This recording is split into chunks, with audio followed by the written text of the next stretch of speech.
주보 가지고 계신 분 계세요? 주보 없죠? 그 주보에 12월 말씀에 고린도전서 2장 5절이 적혀 있습니다. 여기 제가 읽어드릴게요. 너희 믿음이 사람의 지혜에 있지 아니하고 다만 하나님의 능력에 있게 하려 하였노라. 이렇게 나옵니다.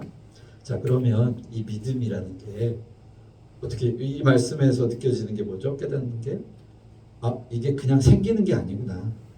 그죠? 우리가 성령 하면 성령 받아야 된다고 우리 생각하고 있잖아요. 그죠? 믿음도 똑같아요. 믿음이 생겨지는 게 아닙니다. 믿음은 우리에게 주어지는 거예요. 그게 하나님의 은혜예요. 오늘 제목이 믿음은 하나님의 은혜다라고 제가 잡았는데, 그러니까 믿음이 있다? 그럼 믿음이 그냥 마음속에 생겨지는 것이냐? 아니면 내가 이렇게 툭 가질 수 있는 것이냐? 아닌 거예요. 믿음은 하나님이 주셔야 받는 거예요. 이게 은혜인 거예요. 근데 이제 더 구체적으로 보면 믿음이라는 것은 무엇이냐? 믿음은 죄사함이에요. 믿음은 죄사함이고, 그럼 죄사함을 누가 해요? 예수님께서 하시죠. 그래서 믿음인 거예요. 예수님을 믿는다는 것은 내가 죄사함을 받는다라는 것을 믿는 것이고, 그것은 곧 예수님만 가능한 거예요. 그래서 믿음은 그냥 생겨지는 것이 아니라 하나님의 은혜를 받은 사람만 갖는 거예요. 그래서 유대인들은 받을 수가 없었어요. 예수님을 도저히 믿을 수가 없었던 것이죠. 왜? 선택받은 백성임에도 불구하고 그들은 스스로 등을 돌렸기 때문에. 그래서 먼저 있던 자들이 나중된다라는 그 말씀의 의미가 고스란히 거기에 담기는 거죠. 십자가에 하나님이 매달리셨을 때 좌우에 강도와 도둑이 오직 믿음으로써 구원을 얻는 방식과 똑같습니다. 그래서 우리가 그냥 믿음이라고 그냥 얘기할 것이 아니라 이제 믿음이 어떻게 오게 되었는지에 대해서 우리는 오늘 이 시간을 통해서 이제 깨달았습니다. 믿음은 그냥 생기는 것이 아니구나. 어떠서 그냥 이게 삼솟듯이 아니면 내가 막 하나님을 갈망해서 내 안에서 믿음이 솟아났다? 아닙니다. 하나님이 주신 걸 내가 받을 수 있었던 것. 이것이 믿음입니다. 그래서 이제 믿음은 마치 성령님과 같이 내게 주신 하나님의 놀라운 은혜가 되는 것이죠. 우리가 그 믿음에 관련된 그 부분이 또 어떻게 은혜로 작용하는지 보면 우리가 사도행전 14장 27절에 보면 이렇게 나옵니다. 그들이 이르러 교회를 모아, 교회가 누구죠? 우리 각자죠. 교회를 모아 하나님이 함께 행하신 모든 일과 그리고 다음 구절이 이방인들에게 믿음의 문을 여신 것을 보고하고, 그러니까 이거예요. 믿는 자들, 이제 교회들이 이렇게 우리처럼 함께 모여서 서로 얘기합니다. 그 중에 스토리 하나가 나오는 거죠. 이방인들에게도 하나님의 복음이 들어가더라. 그리스도의 복음이 들어가더라. 복된 소식이 들어가더라. 복된 소식 곧 예수님이죠. 예수님의 그들 안에 들어가는 것을 그들이 눈으로 보는 거죠. 하나님의 은혜가 이방인들에게도 임한다. 하나 더 보겠습니다. 로마서 1장 13절에 보면 형제들아 내가 여러 번 너희에게 가고자 하는 것을 너희가 모르기를 원하지 아니하노니 이는 너희 중에서도 다른 이방인 중에서와 같이 열매를 맺게 하려 함이로되 지금까지 길이 막혔도다. 자, 이것입니다. 자, 이제 믿음이 원래 유대인들에게 주어져 있는 큰 어떤 고유의 권한 같은 하나님의 은혜였는데 이것이 이동하기 시작합니다. 이방인들에게도 전파되는 거죠. 복음이 전파되듯이 믿음이 그들에게도 이방인들에게 열린 겁니다. 놀라운 은혜죠. 그런데 그 은혜는 구약에서도 동일하게 존재하죠. 자, 그러면 여기 중에 우리가 이거는 조금 이제 믿음에서 플러스해서 살펴보는 것인데, 바울이 이방인 중에서와 같이 열매를 맺게 한다라는 말씀을 우리가 한번 살펴보면서 그 중에 열매를 한번 볼게요. 자, 열매가 무엇입니까? 자, 열매의 대표적인 성경 비유는 주는 포도나무. 포도나무인데 어떤 포도나무? 참 포도나무. 전 이 단어가 참 좋아요. 참 포도나무. 참 포도나무고 농부는 하나님. 이 말이 너무 정말 예수님의 기가 막힌 비유 같아요. 자, 나는 참 포도나무요. 하나님은 농부라. 그 가지가 그러면 해야 할 일이 있습니다. 그죠? 가지는 누구야? 저희죠. 가지가 해야 할 역할이 뭐죠? 열매 맺는 거예요. 가지는 열매 없으면 안 되는 겁니다. 자, 그래서 우리는 우리 삶에서 열매를 맺어야 돼요. 구원의 열매도 맺고 하나님의 백성임을 드러내는 열매를 맺는 삶을 살아야 돼요. 열매 없으면 그 가지 필요 없는 거예요. 그러니까 하나님의 목적이 여기서 분명히 드러납니다. 예수님을 보내신 목적이 뭡니까? 우리를 구원하시는 것. 그럼 구원에서 끝나느냐? 아니라는 거죠. 하나님이 우리를 창조하신 목적은 열매를 맺으라고. 우리의 삶에 열매를 맺으라고. 우리가 그 열매는 얼마나 답니까? 그죠? 우리 삶에서. 근데 그 열매를 어렵게 생각하지 마십시오. 우리가 살아가면서 우리가 가정을 이루거나 아니면 우리가 행할 수 있는 선한 일들이 우리의 열매들이에요. 막 내가 거창한 일을 해야 한다? 라는 것이 아닙니다. 우리의 삶 속에서 내 주어진 능력 안에서 우리는 능력을 다 하나님께서 골고루 주셨으나 그 모양과 형태와 드러남은 다 다릅니다. 비교할 것 없이 우리 그대로 일들을 이뤄나가는 것이죠. 자, 믿음 안에서 우리는 열매를 맺어가는 사람들이 되어야 되는 것이죠. 그래서 우리 열매도 잠깐 살펴봤어요. 자, 그래서 우리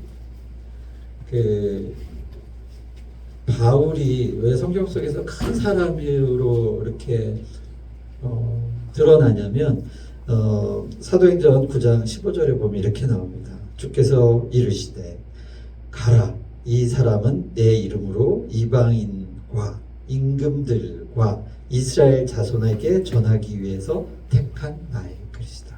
이게 바로 바울이 눈이 멀고 이제 막 눈을 뜨고 이제 활동을 시작하라고 하는 부분에 등장하는 하나님의 말씀. 그래서 그는 이방인들에게도 전할 그 사명을 갖게 된 거죠. 그래서 앞전에 얘기했듯이 내가 이방인들에게도 열심히 가려고 했는데 계속 길이 막혔다. 이런 부분들이 나오죠. 자, 그렇게 그는 자신이 해야 할 일들을 분명히 알았습니다. 자, 우리가 이제 믿음은 그냥 생겨지는 것이 아니라 하나님이 주신 하나의 은혜 선물 같은 겁니다. 믿음은 마음에서 이렇게 생겨지고 이런 게 아니에요. 그냥 믿음을 하나의 이렇게 그냥 어떤 우리가 소망하는 믿음 이렇게 보시면 안 됩니다. 믿음이라는 것은 형태가 있고 우리에게 연결시켜 주는 겁니다. 우리가 죄에서 사함 받을 것을 소망하는 장치인 거죠. 마치 심장처럼. 그래서 그것이 우리에게 믿을 수 있게 되도록 하나님께서 은혜로 우리에게 주신 것이에요. 그래서 이제 믿음은 그냥 무형태가 아니라 하나의 형태가 있는 것으로 인지하고 내가 소중히 보관해야 되는 것이죠. 빼앗길 수 없는 것이죠. 그리고 믿음을 이제 막 나눠줘서 복음이 전파되듯이 우리의 정체성을 분명하게 세상 가운데 드러내야 하는 것이죠. 이게 우리의 삶의 어떤 목적입니다. 그래서 우리가 지금까지 오늘 이 믿음의 부분들을 막 살펴봤듯이 내가 하나님께로 온 것은, 내가 지금 이 자리에 이렇게 앉아 있는 것은 하나님의 은혜, 그리고 내가 예수님을 내 구주라고 고백할 수 있는 것도 역시 하나님의 은혜. 그래서 이제 뭐 이렇게 나이가 점점 들어가면서 인생을 돌아볼 때 은혜뿐이다, 은혜뿐이다, 이렇게 어른들이 말씀하시는 것에 수긍할 수 있게 됩니다. 그래서 모든 것이 우리에게는 은혜로 결국은 이렇게 귀결되는 것 같아요. 내가 나의 존재함도 은혜요. 내가 숨쉬는 것도 그렇습니다. 자, 말씀을 맺겠습니다. 자, 그래서 이 개신교, 우리가 현재 믿는 불행하게도 이 통일되지 못한 부분에 우리도 한 부분이잖아요. 가톨릭도 있고 개신교도 있고 그 안에서도 막 이렇게 파벌이 나뉘잖아요. 그러나 그것이 생기게 된 것이 로마서 1장 17절의 말씀에 어떤 큰 중심이 있는데, 그것은 뭐냐면 믿음은 오직 의인은 오직 믿음으로 말미암아 살리라. 우리 이 말씀 거의 외우잖아요. 자, 이거의 토대가 된 것이 믿음인데, 결국은 이 믿음이 우리가 스스로 만들 수 없는 부분이라는 것입니다.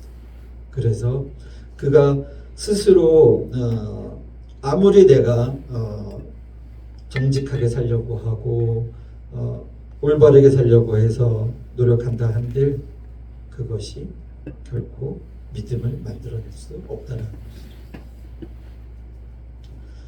자, 우리가 이 사실을 분명히 인지하고 그것을 내가 받은 사람으로서의 은혜를 깨닫고 좌우로 흔들릴 이제 마음들이 없는 것이죠. 분명히 내가 믿음에 도달한 것이 하나님이 나를 부르신 그 은혜다는 것을 인정하는 순간 아주 단단한 믿음의 반석 위에 여러분들도 계실 수 있을 것입니다. 자, 오늘 말씀을 통해서 이제 우리는 한 가지 사실을 깨닫습니다. 믿음은 그냥 뿌연 안개 속에 있는 것이 아니라 분명한 형체로 내 안에 있어야 한다는 것.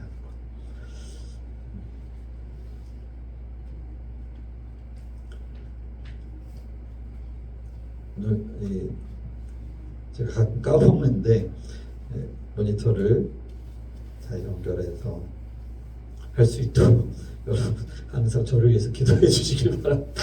좀 잠깐 까먹네요.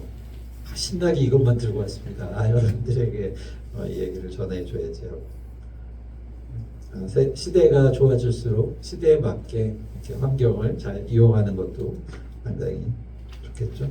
그리고 참 오늘부터 14일부터 16일까지 이제 시작이 돼서 지금 이제 뭐 준비하고 있는 거지? 오늘은 시합 없어? 16일. 너 어디 갔지? 가서 연습을 하니까 우리 지민이를 위해서 시간이 될 때마다 기도하고 굉장히 중요한 순간인 것 같아요. 비록 결과는 우리는 알 수 없으나 그래도 우리가 열심히 기도해주는 좋겠습니다. 자, 축도로 마치겠습니다. 우리 예수 그리스도의 크신 은혜와 하나님의 사랑과 성령의 교통하심이 우리 청년들 가운데 늘 왕성하게 활동하여 주시옵시고, 특별히 우리 지민 형제 14일부터 16일까지 국가대표 선발 전이 있습니다. 다리가 좀 아픈 상태이긴 하지만 모든 컨디션을 잘 끌어올려서 시합 때는 그 실력을 충분히 드러낼 수 있도록 하나님이 함께하여 주시옵시고 또한 그 은혜 가운데 그 모든 순간들을 잘 마칠 수 있게 하여 주시옵소서. 또한 우리 청년들이 함께 응원하게 그 마음에 동하는 서로의 사랑도 함께 하여 주시옵길 간절히 바라고 원합니다.